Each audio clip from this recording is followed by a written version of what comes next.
Alright, so here's my review of episode 5 of Ghostforce, entitled Zipzap and Artiflame.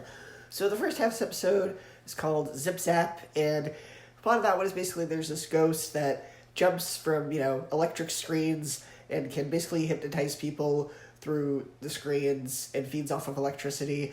Very much like that one experiment from Lilo and Stitch a little bit where he feeds off electricity. It kind of reminded me of that. But the biggest problem with this episode is that it was very mixed messages. I wasn't really a fan of this episode towards the end because the lesson is very mixed.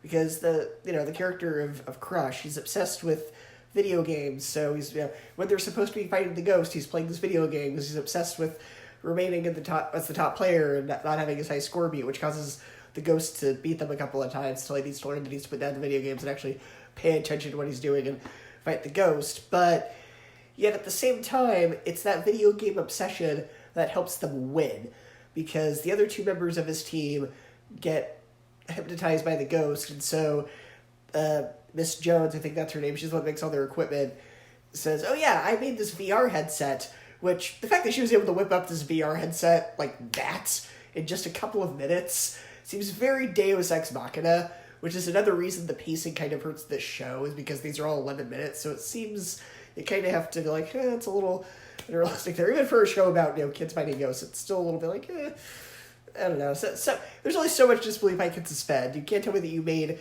this perfectly working VR headset in just a couple of minutes. But anyway, it's this video game obsession that helps him defeat the ghost, because of his VR headset, he's able to put his video game expertise and knowledge to good use and defeat the ghost. So at the same time, it's don't get distracted with video games and don't be obsessed with beating the high score. But at the same time, if he hadn't been doing that, if he hadn't been distracted by his video game and trying to be the best and being obsessed, they would not have defeated the ghost. So at the same time, the message seems very hypocritical. But it's cool. The ghost very cool, because he looks like a blue dragon.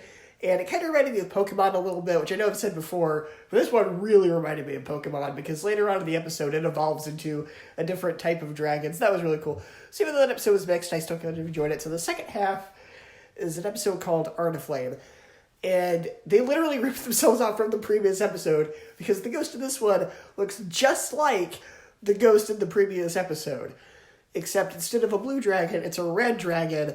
And instead of electricity, it shoots fire, but it's literally the same exact design. But I thought this episode was a lot better. It involved this dragon just basically destroying everything because he shoots fireworks out of his mouth, which was awesome. So I got to see them fight that. That dragon was really cool.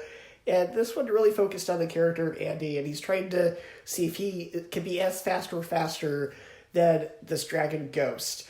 And he has to learn to not be cocky and to not always take the lead and actually teamwork and not try to be, the best on the team and actually be an equal partner. This episode was a lot better. The lesson was a lot better. It was told a lot better. I had a lot more fun with that episode.